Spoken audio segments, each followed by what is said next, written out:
Les groupes Facebook sur la symptothermie. C'est le sujet dont je vais vous parler aujourd'hui. Moi, c'est Maëlle du blog Devenir Intuitive. Bienvenue dans cette nouvelle vidéo de mon défi sur la contraception naturelle. Alors, pourquoi est-ce que je vous parle des groupes Facebook qui parlent de symptothermie aujourd'hui? Eh bien, parce que c'est vraiment, à mon avis, une ressource énorme, phénoménale d'information et un lieu vraiment, plusieurs lieux d'échange où on peut vraiment aller poser toutes nos questions, être rassuré quand on a besoin d'être rassuré, ou voilà, simplement continuer à apprendre, continuer à cheminer ensemble. Donc moi, en me relançant là dans la symptothermie, c'est vrai que je suis allée voir un petit peu tous les groupes qui existaient sur le sujet et je me suis rendu compte qu'il y avait une communauté immense, qu'il y avait énormément de femmes à partager sur le sujet et je dois reconnaître que je ne m'attendais pas à ça. Et je pensais que c'était plutôt voilà, une démarche individuelle où chacune faisait son truc dans son coin. Enfin, en tout cas, moi, c'est comme ça que je l'ai vécu quand je l'ai pratiqué avant mon projet bébé, donc pendant quand même presque un an. Et puis finalement, là, en me remettant dedans et en allant voir sur Facebook, je me rends compte qu'il y a énormément de choses. Donc surtout, si vous débutez la symptothermie, il ne faudrait pas passer à côté de ces lieux de partage qui sont quand même assez incontournables, en tout cas si vous avez Facebook. Alors, je voulais vous faire une petite liste du coup des différents groupes qui existent. J'ai mon ordinateur devant moi, donc si jamais j'ai besoin, je regarderai un petit peu. En tout cas, sachez déjà que comme il y a plusieurs méthodes en symptothermie, forcément il y a à peu près autant de cycles de groupes que de méthodes, et encore il y a même un petit peu plus de groupes que ça. Alors déjà il y a un énorme groupe qui s'appelle Symptothermie, tout simplement, et qui en fait est le groupe, si j'ai bien compris, de la fondation Symptotherme. Donc du coup c'est le groupe qui se base sur la méthode Sympto, donc de l'application Sympto dont je vous ai déjà fait un tuto dans une vidéo, le manuel de symptothermie complète dont je vous ai parlé à plusieurs reprises dans les vidéos précédentes. Et bien si vous avez appris avec cette méthode là, le groupe Symptothermie peut vraiment vous être utile.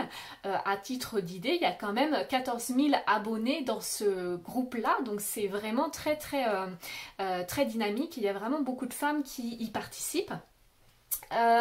Au niveau de la méthode Sympto, de la fondation Symptotherme, il y a aussi le groupe, alors comment ça s'appelle, Symptothermie moderne libre. Donc là il y a 6400 abonnés pour l'instant, et c'est plus un groupe informel, je dirais. C'est pas le groupe de la fondation Symptotherme, mais c'est un groupe plus informel qui échange aussi autour de la symptothermie avec la méthode Sympto. Voilà, donc là encore, pour celles qui ont appris avec le manuel, avec l'application Sympto, c'est vraiment un groupe pour vous, et il y a énormément d'échanges sur ce groupe-là également. Enfin, moi, c'est vraiment sur celui-là que je suis principalement actuellement, et je découvre encore plein de choses avec les posts des unes et des autres. Ces deux groupes-là ont chacun un groupe spécifique sur la glaire cervicale, ou sur ce qu'on appelle aussi l'élixir, avec la méthode Sympto. Pourquoi? Parce que c'est vrai que poster des photos ou des vidéos de la glaire cervicale, ça peut poser problème. Justement, moi c'est une question que je me pose dans les vidéos. Je vais vous faire justement demain une vidéo où il y aura des images, des petites vidéos. Ça peut être utile forcément pour apprendre de voir des illustrations qui sont autres que des dessins, et en même temps c'est pas, on n'est pas forcément prête à voir ça comme ça quand on fait un petit passage sur Facebook. C'est pour ça qu'il y a vraiment des groupes spécifiques pour aborder ces questions-là liées à la glaire cervicale, et pour notamment montrer des images et des petites vidéos de ça. Voilà. À côté de ça, il y a aussi des groupes plus spécifiques de la méthode Sensiplan. Et notamment, il y a un groupe qui s'appelle Symptothermie et fertilité holistique, qui est géré par Mélissa Carlier et par Eugénie Tabi, et qui, elles, sont formées avec la méthode Sensiplan. Et peut-être qu'avec la méthode Sensiplan, il y a d'autres groupes avec cette méthode-là, c'est possible sur la symptothermie. En tout cas, ce qui est sûr, c'est qu'il y a de plus en plus de femmes qui se forment avec la méthode Sensiplan, et du coup, je pense aussi que ces groupes-là, petit à petit, vont gonfler. Pour l'instant, je sais plus, je sais plus exactement combien d'abonnés il y a. C'est de l'ordre de 1000 ou 2000, 3000 peut-être, mais en tout cas c'est quand même un petit peu moindre que Sympto, c'est normal vu le manuel Sympto est en libre accès sur internet, ben forcément c'est plus facile d'y avoir accès dans un premier temps, mais il y a de plus en plus de femmes qui se forment avec la méthode Sensiplan. Voilà, ça c'était une chose. Il y a aussi le groupe qui s'appelle Méthode Naturelle. Les méthodes naturelles, là c'est plutôt, il me semble, le groupe qui a été créé à la base par le clerc. Donc c'est en fait l'organisme, enfin c'est l'organisme ou l'institut de formation qui est vraiment à la base catholique et qui forme à la symptothermie dans une démarche de gestion naturelle de la fertilité et des naissances dans le cadre de la religion catholique, même si maintenant c'est plus large que ça. En tout cas, du coup, on n'est pas forcément obligé d'être catho pour être dans ce groupe-là.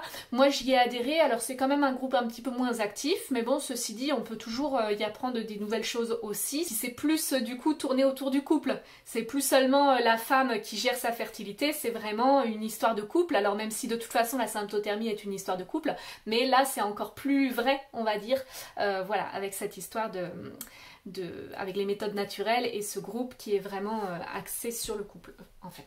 Voilà. Voilà, et puis ensuite, il y en a d'autres, des groupes qui existent. Là, j'ai pas forcément en tête, je sais qu'il y en a vraiment justement la symptothermie en couple, enfin il doit y avoir des groupes comme ça qui existent, pareil, avec un peu moins d'abonnés, mais bon, quand même dans les 1000 abonnés. Hein. Et puis voilà, ça peut toujours être intéressant justement d'avoir un petit peu ces différents points de vue, enfin en fonction des groupes, c'est pas forcément les mêmes sujets qui vont être abordés, donc ça peut être intéressant dans tous les cas. Et puis surtout voilà, si vous débutez, que vous êtes sur Facebook, ça vaut vraiment le coup de vous abonner parce que vous y trouverez du soutien, ça c'est sûr, et notamment les groupes où il y a vraiment beaucoup d'abonnés, vous êtes sûr de vraiment... ça remplace pas un accompagnement, c'est sûr. D'ailleurs, dans les groupes Facebook, aucun groupe ne valide un cyclogramme, donc on peut poster son cyclogramme, mais aucun groupe ne valide un cyclogramme en disant là c'est bon, tes observations sont bonnes, c'est sûr tu vas pas tomber enceinte, parce que évidemment dans un groupe Facebook on peut pas prendre cette responsabilité là. Voilà, donc c'est sûr que pour ça il faut être accompagné par une conseillère. Mais à côté de ça, c'est quand même un soutien énorme. Voilà, si on a des petites interrogations, des petits questionnements sur qu'est-ce qui se passe là, j'observe des choses qui sont pas banales, c'est pas ce que j'ai appris dans le manuel, comment je fais. Enfin voilà, ça peut être vraiment utile dans ces cas-là. Donc surtout n'hésitez pas. Voilà, et du coup demain j'aborde plus précisément les différents aspects de la glaire cervicale. Voilà, je crois que c'est vraiment un sujet qui pose pas mal de questions. C'est peut-être l'aspect finalement le plus difficile à cerner en symptothermie pour un certain nombre de femmes. Donc je me dis que ça vaut le coup vraiment d'insister sur ce sujet-là. Je vous en parle demain. En attendant, n'hésitez pas à mettre un pouce en l'air, à vous abonner à la chaîne YouTube, et je vous dis à demain.